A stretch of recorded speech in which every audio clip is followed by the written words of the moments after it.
आप तो बहादुर हैं। Happy happy welcome on the screen, most welcome. पेट पर खाना नहीं मिलता था। 1 सप्ताह पड़ोसियों ने मुझे खाना खिलाया। मैं उनका भी धन्यवाद करता हूँ। 51,592 की इनकम की। और तालियों के साथ मैं अपने उस रॉयल्टी अचीवर महिला को इनवाइट करती हूँ जो एक सपना होता है आरसीएम बिजनेस में आने का। तो आइए, happy happy welcome on the screen, most welcome Aarti ma'am. Happy happy welcome on the screen, most welcome. आवाज जाएगी? नहीं आ रहा है। Happy happy welcome ma'am. Most welcome ma'am. Most welcome ma'am. आई हूँ इसमें कहीं न कहीं जो हमारे सीनियर अवस्था हैं उनका भी बहुत बड़ा योगदान है, क्योंकि उन लोगों ने हमें इस काबिल बनाया, हमें यहाँ ले आया ताकि हम लोग इस काबिल में सीख कर और हम 1 पीएम में भी जा सकें। तो कहीं न कहीं जो है इसमें हम पहला नाम लेना चाहेंगे पूजा मैम का, जो पूजा मौर्य जी हैं, उनका बहुत-बहुत धन्यवाद। मैं उनके टीम से हूँ, तो आज अगर मुझे आप लोग के बीच में एक मौका मिला बोलने का, बताने का, सुनने का, तो ये सबसे बड़ा श्रेय जाता है तो पूजा मौर्य जी को जाता है। मैं चाहूँगी एक बार उनके लिए एक शानदार ताली। नाम जैसा कि मैम ने बताया, नाम आरती मौर्य और बनारस से ही हैं और सीख रहे हैं। सीखते हुए सिस्टम को 2 से ढाई साल हो गया है और अभी इसी पिछले मंथ ही हमने स्टार गोल्ड का पिन अचीव किया। तो कहीं न कहीं एक सपना था इस इंडस्ट्री में आने का और अपने सपने को अचीव करने का। तो ये सब सारा श्रेय, सारा आशीर्वाद आकर यहाँ मिला जी। और कहीं न कहीं सब चीज़ें जो हैं एक सिस्टम की पावर है, जो ताकत की पावर है, वहाँ से ही मुझे मिली।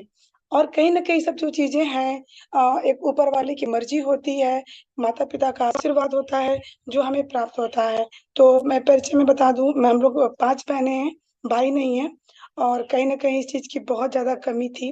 अ, पूजा मौर्य भी हैं और मेरा नाम आरती मौर्य है और हमसे भी छोटी 3 बहनें हैं।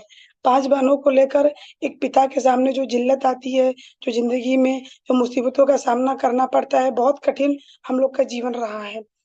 और इस जीवन में जो कठिनाइयाँ आई, मैं थोड़ा-सा आप लोगों के बीच में शेयर करना चाहती हूँ, क्योंकि कहीं न कहीं जब हमारे सामने चैलेंज आता है, कठिनाइयाँ आते हैं, तो हम धीरे-धीरे टूटना शुरू कर देते हैं। जब मैं पैदा हुई तो कहीं न कहीं हमारा जो खानदान में था ना, बेटे की बड़ी चाहत थी। मैम क्या मेरी आवाज़ जा रही है? Please ma'am perfect. हेल्प कीजिए। जक बिल्कुल परफेक्ट, झकास आ रही है। Thank you ma'am, thank you, thank you. तो जब मैं पैदा हुई, मैं सबसे बड़ी थी। कहीं न कहीं माता-पिता की आँखों में एक सपने थे कि बेटा पैदा होगा, बट नसीब में जो लिखा है वो ज़रूर मिलता है। मैं बेटी पैदा हुई और कहते हैं कि आज मेरी उम्र 36-38 साल हो चुकी है, तो 38 साल जो पहले जो सोच थी लोगों की, तो चाहत एक होती थी।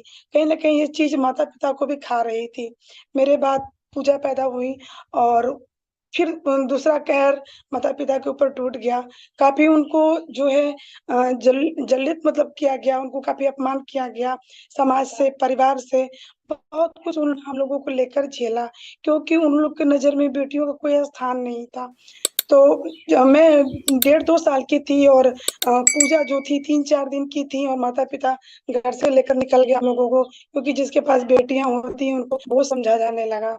और फिर उसके बाद दूध के पैसे, बहुत सारी चीज़ मतलब प्रॉब्लम शेयर करना पड़ा पापा-मम्मी को। दूध तो मिला ही नहीं, बॉटल में चीनी और पानी भर-भर के हम लोगों का जीवन गुज़ारा हुआ।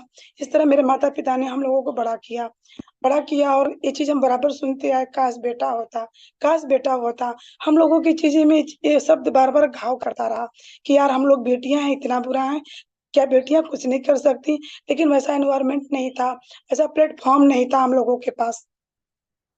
कहीं न कहीं एक चाहत थी कुछ करने की कि फिर जब जर्नी शुरू हुई हम लोगों की, पापा-मम्मी हम लोग को घर से बाहर लेके निकल गए, रोड पर किसी तरह रहते रात बिताई और पानी बरसात का भी था, बहुत स्ट्रगल किया उन लोगों ने, हम लोगों को किसी तरह जिलाया-खिलाया और उसके बाद भाई का इंतज़ार करते-करते हम लोग 5 बहन हो गए। भाई नसीब में नहीं था तो नहीं मिला। और उसके बाद मैं सबसे बड़ी थी, तो कहीं न कहीं एक चीज़ें थी कि 5 बेटियाँ हैं, कैसे पार लगाओगे? कैसे पार लगाओगे? रिश्तेदारों का दबाव पड़ने लगा और कहीं न कहीं उन्होंने मेरी शादी बहुत जल्दबाज़ी में कर दी। मैं 11th क्लास में थी तभी मेरी शादी हो चुकी थी और 12th की परीक्षा देने के विदाई भी हो गया और पढ़ने में बहुत माहिर थे, पढ़ने की बहुत ललक थी, बहुत शौक था, लेकिन घर की ज़िम्मेदारियाँ और परिस्थितियाँ पढ़ने को अलाउ नहीं कर पाईं और कहीं न कहीं माता-पिता जो स्थिति थी बहुत अच्छी नहीं थी, इसलिए मैं नहीं पढ़ पाई। इंटर के बाद जब मेरी शादी हुई, जब मैं ससुराल गई, ससुर जी को मेरा क्वालिफिकेशन, मेरा एजुकेशन देखकर बड़ा अच्छा लगा, क्योंकि मेरी बातचीत करने की शैली थोड़ा-सा परिवार में अलग थी। मैं सबसे छोटी बहू थी, उनको शौक था कि इसको और पढ़ाया जाए, क्योंकि मैंने इंटर में उस समय 78% मार्क्स लाए थे, 76% मैं मार्क्स लाई थी। तो उनको था कि उनको कुछ मेरे से सपने और उम्मीदें दिख रही थी मेरे ससुर जी को, तो उन्होंने कहा कि इसको और पढ़ाया जाए। फिर उन्होंने मेरा ग्रेजुएशन कराया।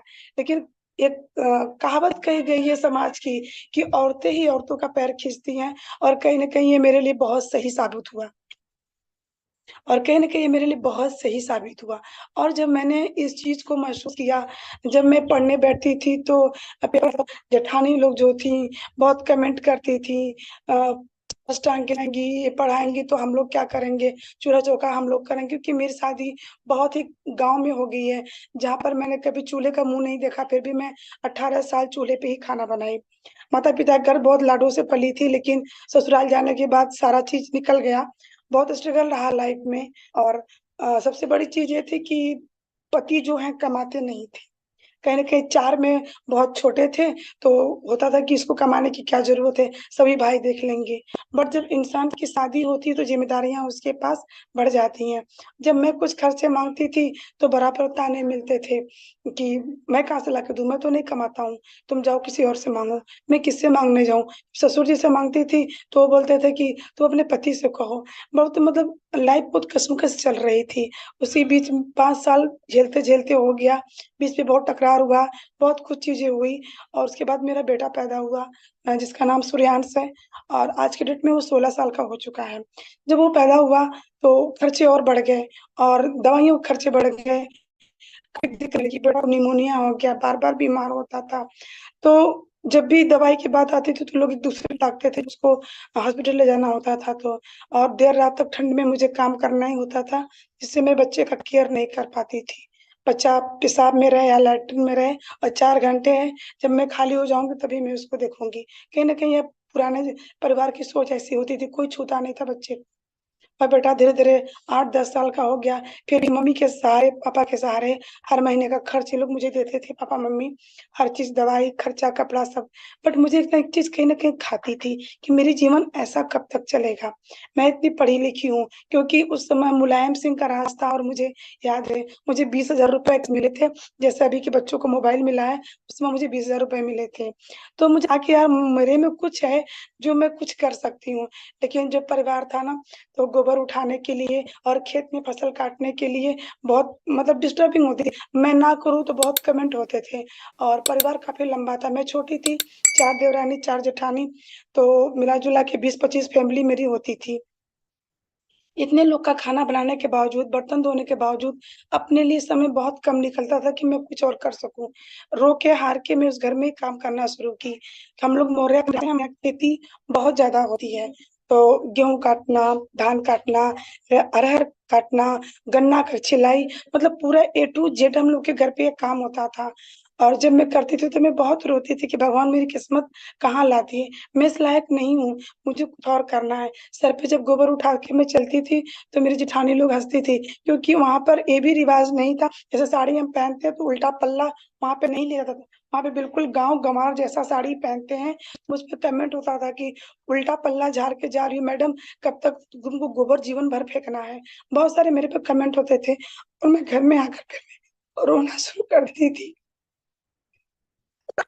अब मेरा जीवन खत्म हो चुका है। कहीं न कहीं एक दिमाग में आता था कि अब मेरा जीवन नर्क हो चुका है। मुझे इस जीवन में नहीं रहना है। कई बार सिचुएशन ऐसा आया, लगा कि अब नहीं, अब सुसाइड कर लेना चाहिए। अब मुझे इस दुनिया में नहीं जीना है। लेकिन उसी बीच में मेरा दूसरा बच्चा मेरे पेट में आ गया, और कहीं न कहीं ये 2 बच्चे मेरी जंजीर बन गए। मुझे जीने के लिए मजबूर कर गए, और फिर मैं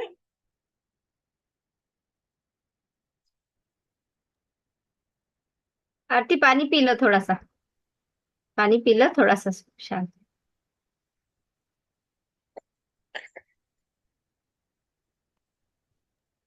आप तो बहादुर हैं।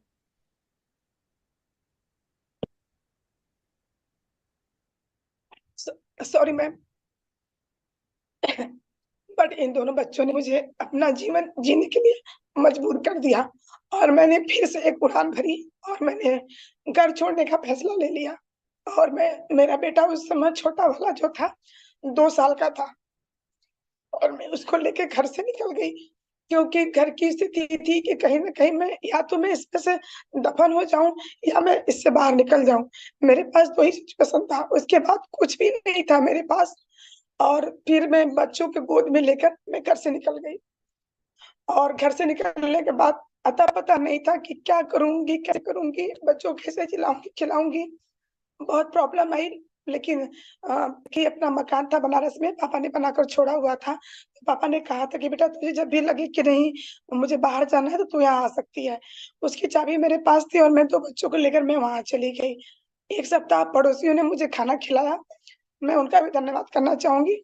मेरे बच्चों को दूध से लेके खाना तक उन लोगों ने देखा। उसके बाद मुझे कि यार ऐसे कटेगी नहीं, कुछ न कुछ तो मुझे करना है, क्योंकि ससुराल की जो लाइफ थी ना बहुत कष्टदायक थी। दाल के लिए, सब्जी के लिए, हर चीज़ के लिए झगड़े होते थे, बच्चों को पेट भर खाना नहीं मिलता था। मेरे दिमाग में एक ही चीज़ चलता था कि जब मैं 20 से 25 लोग को मैं खाना बनाकर खिला सकती हूँ, मैं बर्तन धुल सकती हूँ, मैं खेत के काम कर सकती हूँ, तो मैं बाहर निकल कर अगर मैं 4 घर जाकर अगर मैं बर्तन भी धुल लूँगी ना, तो मैं कहीं न कहीं अपने बच्चों को खिला सकती हूँ। अगर एक घर से मुझे 2000 भी मिलेगा ना, तो मैं 8000 में मैं अपने बच्चों का पालन-पोषण कर लूँगी। ये मेरे अंदर चलता था। पति से कहती थी, वो हर चीज़ों में मुँह मोड़ लेते थे, क्योंकि उनके पास कमाई तो थी नहीं, तो मेरा साथ देंगे कहाँ से? और ये स्ट्रगल भरी लाइफ को मुझे झेलना था। फिर जब मैं आई तो मुझे कहीं न कहीं पढ़ाने का शौक बहुत ज़्यादा था, क्योंकि मैं पढ़ी-लिखी थी। मुझे लगा था कि मुझे ट्यूशन पढ़ाना चाहिए। मैं पढ़ाई का रास्ता इसलिए खोजी क्योंकि मुझे समझ में आया कि पढ़ाई में सम्मान बहुत मिलता है। मैं सम्मान की बहुत भूखी हूँ, मुझे सम्मान पसंद है, तो इसलिए मैंने बच्चों को पढ़ाना शुरू किया। उसके बाद उसमें भी सफलता नहीं मिली, क्योंकि आप 1 महीने, 2 महीने पढ़ाएँगे तब जाकर आपको कहीं न कहीं 1 महीने मिलेगा, लेकिन तो मैं तो घर से निकली हूँ, मुझे तो खाने के लिए रोज़ चाहिए।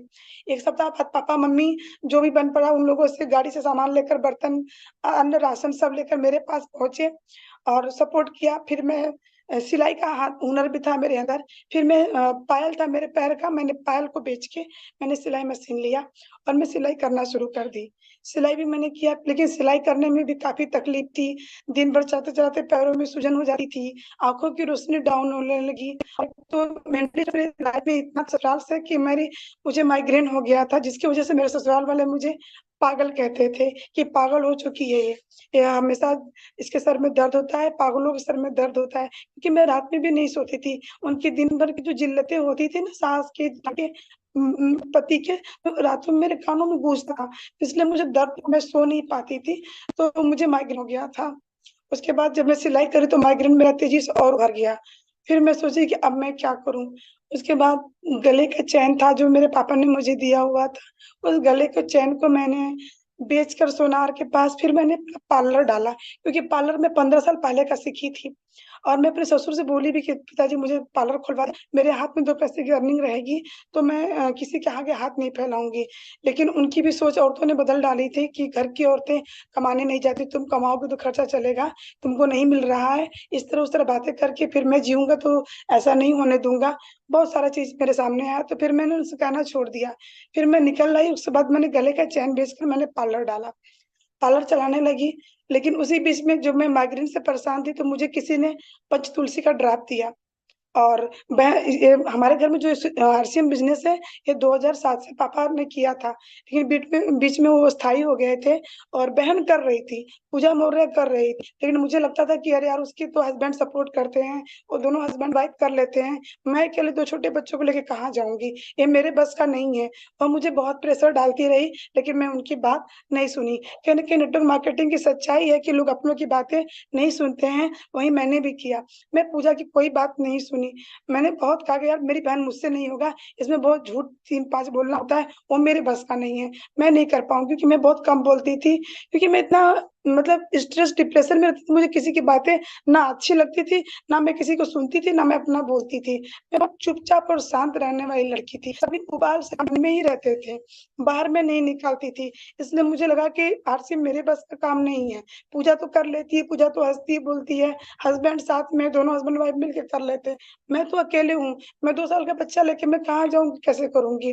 और नेटवर्क मार्केटिंग करने के लिए बैकअप सपोर्ट स्ट्रॉन्ग होना चाहिए आपका, जो मेरे पास बिल्कुल नहीं था। तो उसके बाद जब मैं इसमें आई, तो जब पंचतुलसी का ड्राप मैंने इस्तेमाल किया तो मुझे काफ़ी रिलीफ मिला। सर दर्द में मुझे रिलीफ मिला, मुझे अच्छा लगा। फिर उसने बताया, पूजा ने एक चीज़ कहा जो मेरे दिल को बहुत छुई। उन्होंने कहा कि आप घर छोड़ के आए हो, 2 बच्चों को लेके आए हो। आप आज पार्लर में काम कर रहे हो, अगर आपके हाथ में कैंची लग जाए, कट जाए, आप बीमार हो जाओ, तो पैसे कहाँ से आएँगे? ये चीज़ मुझे बहुत टच किया। कहीं न कहीं ये हकीकत था कि मैं ही करने वाली हूँ, क्योंकि मैं अपने बच्चों के जीवन में माँ और पिता दोनों का रोल अदा कर रही हूँ। आज भी हस्बैंड को नहीं पता मेरा बच्चा मुझे 5 साल घर छोड़े हो गया है। मेरा बेटा 10th क्लास में है और किस क्लास में पढ़ता है, उसका कौन-सा सब्जेक्ट लिया है, कब उसकी पेरेंट्स मीटिंग होती है, कब उसका फीस जमा हुआ, नहीं हुआ। 1 साल से मैं छोटे बेटे को लेके स्ट्रगल कर रही हूँ, उसके पैर में ज़हर बात का फोड़ा हो गया था, बट उसके पापा को कुछ भी नहीं पता, क्योंकि कहीं न कहीं मैं स्ट्रगल कर रही हूँ लाइफ में। उनको लगता है कि कमाने गई है तो कमा ले, देखते हैं क्या कर लेती है। और इस चैलेंज को मुझे तोड़ना था, कहीं न कहीं मुझे तोड़ना था। मुझे था कि नहीं, मैं औरत हूँ तो क्या, मैं बहुत कुछ कर सकती हूँ। अगर मैं आपका चूल्हा-चौका कर सकती हूँ, अगर मैं घर गृहस्थी का निर्माण कर सकती हूँ, मैं बिज़नेस भी कर सकती हूँ। यह मैंने अपने अंदर विल पावर भरा और फिर मैं पूजा की बातों को सुनकर मैं बिज़नेस में आई। और उसके बाद पापा ने मार्गदर्शन किया। न्यूट्रीचार्ज वीरांगना की मैं मेंबर भी हूँ। उत्तर प्रदेश की पहली न्यूट्रीचार्ज की वीरांगना हूँ। और इस जो है सिस्टम का बहुत बड़ा श्रेय मैं मनीषा मैम को भी देती हूँ, क्योंकि आज जो मैं यहाँ बोलने लायक हुई हूँ, क्या है, मनीषा मैम का बहुत बड़ा योगदान है। उन्होंने मुझे इस काबिल बनाया, हिम्मत दिया और बातचीत करने का तरीका बताया कि आज मैं आप लोगों के बीच में बोल पा रही हूँ। इस सिस्टम में आई और धीरे-धीरे इस बिज़नेस में शुरुआत किया। चैलेंज तो इतना आया कि पूछिए मत, क्योंकि कहा जाता है कि नेटवर्क मार्केटिंग में कुदरती चैलेंज बहुत आते हैं। परिवार का चैलेंज द्वारा तो मैं झेल-झाल के छोड़-छाड़ के मैं चली आई, लेकिन भगवान ने भी बहुत चैलेंज लिया मेरे साथ। लॉकडाउन लग गया, कोरोना आ गया, 2-3 साल और 1 साल मैं बहुत परेशान रही, लेकिन फिर भी मैं बहुत खुश थी। कोरोना में मैं इसलिए खुश थी क्योंकि पार्लर में चलाती थी, तो घर में मुझे सर्विस मिल जाती थी। तो कोरोना मेरा आराम से निकल गया। उसके बाद फिर मैंने इसमें जॉइन किया और उसके बाद मैं करना शुरू की। मैंने न्यूट्रीचार्ज वीरांगना में भी अपना स्थान किया और 2 बार मैं गोवा जा चुकी हूँ। सपना था अच्छे घर में रहना, अच्छे घर में था। मैं अपने बच्चों को 5 स्टार होटल में गोवा में मैं घुमा चुकी हूँ, खिला चुकी हूँ, पिला चुकी हूँ। बच्चे मेरे बहुत खुश होते हैं, कहते हैं कि माँ आपके वज़ह से हम लोगों ने ये दुनिया भी देखी। तो कहीं न कहीं जो इस सिस्टम की पावर है, मैं कहना चाहूँगी आप सभी से, मैं जितनी बहनें सुन रही हैं, इस सिस्टम में आना बहुत आसान है, इस सिस्टम से जाना भी आसान है, बट टिके रहना मेरी बहन बहुत कठिन काम है और जो टिक गया वो जीत गया। और मैं भी 2.5-3 साल से मैं टिक गई और टिकने का नतीजा ये रहा कि मैंने इस मार्च में 51,592 की इनकम की, जो मेरा एक बहुत बड़ा सपना था कि मैं इस काबिल बनूँ। आज मुझे बहुत अच्छा लगता है, आज वही ससुराल चाहते हैं कि कब बहू आए, कब 1 दिन 2 दिन रह ले, बट अब मेरे पास टाइम नहीं है। अब मैं टाइम नहीं दे पाती हूँ उनको। 1 साल पहले जेठानी की लड़की की शादी हुई थी और उन लोगों ने मुझे पूरे परिवार ने बहुत बुलाया। मेरे रूम पे 50ओं बार आए, कहे अब चलो घर, अब चलो घर। तो बेटा बोला कि नहीं माँ, आप बहुत ज़लील हुई हैं, आप ऐसे घर नहीं जाएँगी। आपको सम्मान दिलवाने का मेरा अधिकार बनता है कि बेटा बड़ा हो चुका है। और जिस दिन बारात आने वाली थी, उसके 1 दिन मैं पहले गई और बेटा बोला कि मैंने स्कूटी भी परचेज़ किया है और मैं थैंक्स टू आरसीएम कहना चाहूँगी कि मैं घर से पैदल निकली थी अपने बच्चों को लेकर और मैं 1,20,000 की मैं स्कूटी लेकर अपने जब ससुराल पहुँची, तो रिश्तेदारों ने एक तरफ मेरे बार उठाकर देखा और मैं रात में पहुँची क्योंकि सारे गेस्ट आ चुके थे, तो सभी ने देखा। मेरे ससुर जी की आँखें नीचे थी और मुझे बड़ी खुशी थी। मैं इतना खुश थी, मैं क्या बताऊँ? मुझे लगता है कहीं न कहीं मैं जीत का परचम लहरा रही हूँ। तो मैंने ससुर जी का पैर छुआ, जो मिठाई का डब्बा उनको हाथ में पकड़ाया और जब मैं घर में गई, मेरी जेठानियाँ इतनी खुशी से मेरे से मिली, इतनी खुशी से मिली कि मैं क्या बताऊँ? जैसे लगा था कि नहीं, घर में बाहर आ गया, घर में रौनक आ गया और मैं सबकी कुछ न कुछ मैं लेकर गई थी क्योंकि मेरे अंदर वो चीज़ नहीं था कि इन लोगों ने मेरे साथ ऐसा किया तो मैं इनके साथ ऐसा करूँगी। मैं हर ये जो-जो गिफ्ट मेरे पास था, पाला जाए तो मैं किसी के लिए कंगन, चूड़ी जो भी मेरे समझ में आया मैं सबके लिए मैं गिफ्ट लेकर गई थी। तभी बहुत खुश, शादी अच्छे से बीती, फिर मैं वापस आ गई। लेकिन कहा जाता है कि नेचर वैसा ही लोग होता है, इंसान का नेचर और सिग्नेचर भी चेंज नहीं होता। तो वैसा ही भैया मेरे साथ किया जैसा वो पहले करते थे। फिर उसी मोड़ पे आ गए, क्योंकि शादी थी तो कह के मैं पार्लर वाली थी, मेरी जरूरत थी, तो उन लोगों ने मेरे को पूछा। उसके बाद फिर उन लोगों ने वही किया। कोई बात नहीं, मैं जिंदगी में वापस अब मुझे कुछ भी नहीं देखना है, सिर्फ यही करना है कि मेरे दोनों बेटे खड़ा होकर मुझे बोले कि नहीं, मुझे अपनी माँ जैसा बनना है और मुझे यही काम करना है। तो कहीं ना कहीं हम एक आप लोगों को मैसेज देना चाहेंगे, एक छोटी सी लाइन, कि बेटी जब उठ खड़ी होती है समझो जीत बड़ी होती है। एक नारी कब किसका आसरा और एहसान लेती है, वह सब कुछ कर लेती है जब वो ठान लेती है। तो कहीं ना कहीं ये लाइन मुझे बहुत मोटिवेट करती रही, बहुत मोटिवेट करती रही। और बच्चों की जिम्मेदारियां और एक सपना, सपना बहुत सारा था। माता पिता है, भाई नहीं है, मैं सबसे बड़ी हूँ। तो एक ने एक चाहत थी कि अरे यार मैं इस काबिल तो बन जाऊं, कभी पापा बीमार हो तो उनको हॉस्पिटल कौन ले जाएगा, कभी मम्मी बीमार हो तो उनको हॉस्पिटल कौन ले जाएगा, भाई तो है नहीं कि भाभी तो है नहीं, जो है तो सो हम ही लोग हैं। तो मुझे इस काबिल बनना था। मैं अगर गांव में गोबर फेंक रही होती तो आज मैं पति के आश्रय होती, मैं उनसे किराया भाड़ा मांग के ही अपने मायके आती। लेकिन अब मुझे घंटे भर भी नहीं लगता है, स्कूटी उठा के फट से पापा क्या चली आती हूँ, चली जाती हूँ। अब मैं इतना आत्मनिर्भर बन चुकी हूँ कि मुझे अभी और आगे 1.5 लाख 2 लाख की इनकम करनी है, ताकि मैं अपने माता पिता के सपनों को पूरा कर सकूं और अपने बच्चों को एक अच्छा एजुकेशन दे सकूं, एक अपने सपनों का घर बना सकूं। मैंने सब कुछ अपना डेट डिसाइड कर लिया है, मैंने डायरी भी मेंटेन कर लिया है। और मुझे एक चीज पता है, एक हाउसवाइफ, एक लड़की, एक औरत जब एक गृहस्थी का निर्माण कर सकती है तो वह पूरे समाज का निर्माण कर सकती है। ये मैंने अपने जीवन में सीखा, क्योंकि एक औरत ही होती है जो चूल्हे से लेके, किचन से लेके, स्कूल से लेके, हॉस्पिटल से लेके, राजनीति तक लेकर एक औरत अपना दर्जा निभा रही है। तो हम लोग को सिर्फ बिजनेस ही करना है, बहुत बड़ा काम नहीं करना है। हर एक बहनों से यही कहना चाहेंगे कि बस आप अपने सपना रखिए, आपके पास एक सपना होना चाहिए कि आप इस बिजनेस में आए किस लिए हैं, आपका टारगेट क्या है, आपका सपना क्या है। और दूसरी चीज, ये जो सिस्टम है बड़ा प्यारा है, नाम, मान, सम्मान, इज्जत बहुत मिलता है। मैंने आपसे कहा ना कि मुझे मैम कहलाने का बड़ा शौक था, मैं बच्चों को पढ़ाती थी। और आज इंडस्ट्री का देन है, जूम पे भी न्यूट्रीचार्ज वीरांगना में कई बार मुझे लोगों ने देखा, और जब वो फिजिकल मीटिंग में बोले कि मैम एक सेल्फी, तो बड़ा खुशी फीलिंग होती है, बड़ा अच्छा लगा है। सेलिब्रेट की तरह हम लोग जाने जा रहे हैं, सेलिब्रिटी हम लोग हो गए हैं। तो कहीं ना कहीं ये सिस्टम की पावर है, और ये सिस्टम ही है जो कि हम लोगों को एक प्लेटफॉर्म दे रहा है। क्योंकि इस लाइफ में जहाँ पर हम लोग आ चुके हैं, टीचर बन सकते हैं, नहीं हम डॉक्टर बन सकते हैं, नहीं हम कुछ कर सकते हैं, हम यहाँ आने के बाद एक नेटवर्कर जरूर बन सकते हैं। और यही अपने अंदर एक अपनी काबिलियत को जगानी है, अपना विल पावर स्ट्रॉन्ग रखना है। Thank you ma'am. तो मैंने इस चीज को सोचा कि नहीं यार, एक औरत बहुत कुछ कर सकती है। क्योंकि बाहर की दुनिया में मैंने देखा मैम कि औरतें औरतें का टांग खींचती हैं। घटना मेरे साथ हुई है, मेरे परिवार में हुई है।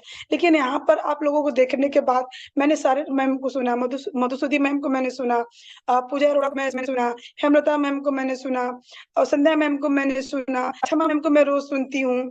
तो कहीं ना कहीं लगता है कि नहीं यार, यहाँ पे तो इतना अच्छा है कि सभी औरतें एक औरतों का हाथ पकड़ के ऊपर खींच रही हैं।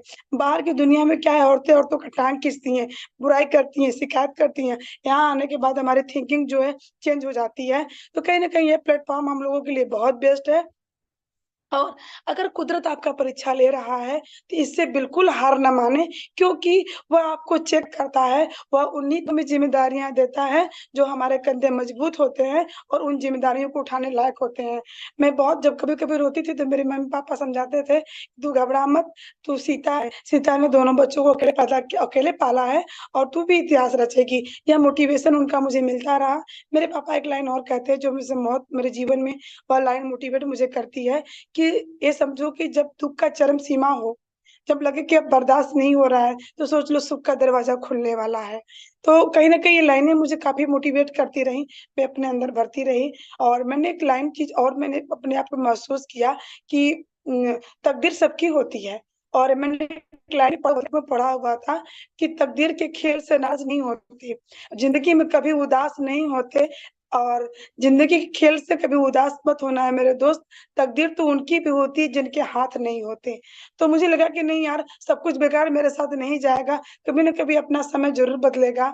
और इस इंडस्ट्री में आने के बाद मैंने देखा आप लोगों को, जब वो वहां पर प्रोग्राम हुआ दिल्ली में, और आप लोगों को जब मैंने अपराजिता के रूप में देखा, मुझे बहुत खुशी हुई। मुझे लगा कि नहीं यार, मुझे भी यहाँ आना है, तो मुझे भी इस प्लेटफॉर्म पे आना है। मैं उसमें 1 PM में बैठना शुरू कर दी, 2 PM में मैं बैठना शुरू कर दी, क्योंकि मुझे कहीं ना कहीं अपनी भी स्टोरी बतानी थी, क्योंकि कहीं ना कहीं लगता है कि नहीं यार, हम भी बहुत दुखी है। मैंने रजन साहू मैम को देखा और मैं उनसे काफी मोटिवेट हुई, क्योंकि कहीं ना कहीं उनकी कहानी कुछ ना कुछ मेरे जैसे जरूर थी। और रजन साहू मैम को मैं सल्यूट मारती हूँ, और मैं उन्हीं को देखकर अपने अंदर फिर भरा कि नहीं, जब वो मैम कर सकती तो मैं भी कर सकती हूँ।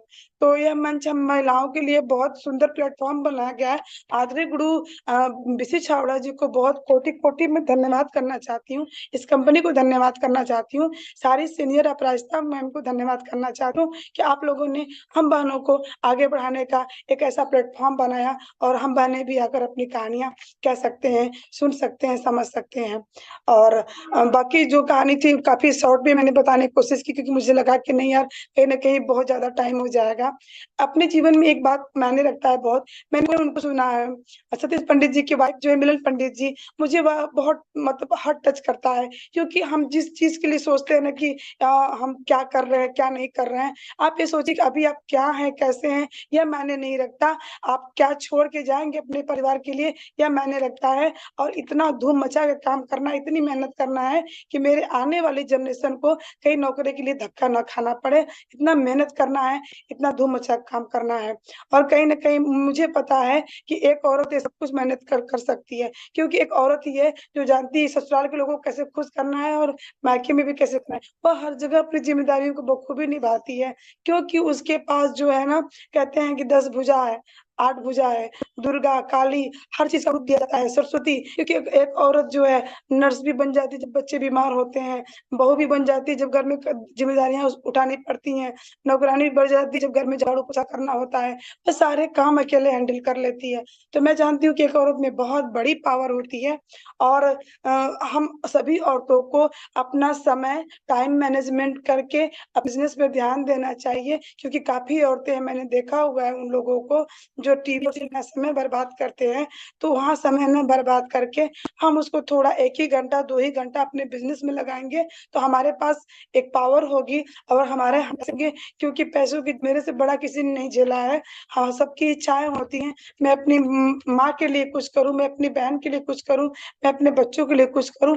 तो मुझे हाथ फैलाने वाला नहीं, मुझे देने वाला बनना था, इसलिए मैं इस बिजनेस को मैंने ज्वाइन किया, और आज मेरे सपने पूरे हो रहे हैं, और मेरी एक अच्छी इनकम भी जनरेट हुई है, मान सम्मान भी बहुत मिलता है, और बात करने की स्किल्स तो मेरी इतनी ज्यादा डेवलप हुई। मैं बहुत कम पढ़ी लिखी हूँ, मैंने बताया कि जो भी पढ़ाई लिखाई रहा बहुत कम रहा, बट आज किसी के बीच में बैठने के बाद, चाहे सीएमओ हो इसो हो, I don't care, I have complete, उनको मैं हैंडल कर लेती हूँ, क्योंकि मुझे लगता है कि यार वो जिस फील्ड का मास्टर है उससे मुझे कोई फर्क नहीं पड़ता, लेकिन आरसीएम का असली मास्टर मैं हूँ, न्यूट्रीचार्ज की असली मास्टर मैं हूँ। मुझे जो है सप्लीमेंट के बारे में जो नॉलेज मुझे है, जो कंपनी के बारे में नॉलेज है, जो मार्केटिंग प्लान का नॉलेज है, वो सब मेरे पास है, उसके पास नहीं है। अपना विल पावर स्ट्रांग रखें, और अपने आप को एक नए सपनों के साथ, एक नई उड़ान के साथ अपने आप में ऊर्जा भरें और आगे बढ़ें और अपने सपनों को पूरा करें। तो थैंक यू सभी साथियों को। अगर मेरे तरफ से कोई ठेस लगी हो या मैंने कुछ अपशब्द निकल गया हो, तो मैं फर्स्ट टाइम जूम पे आई हूँ, मेरे वाणी से अगर कुछ गलत निकला हो, उसके लिए मैं आप लोगों से सॉरी भी बोलूंगी।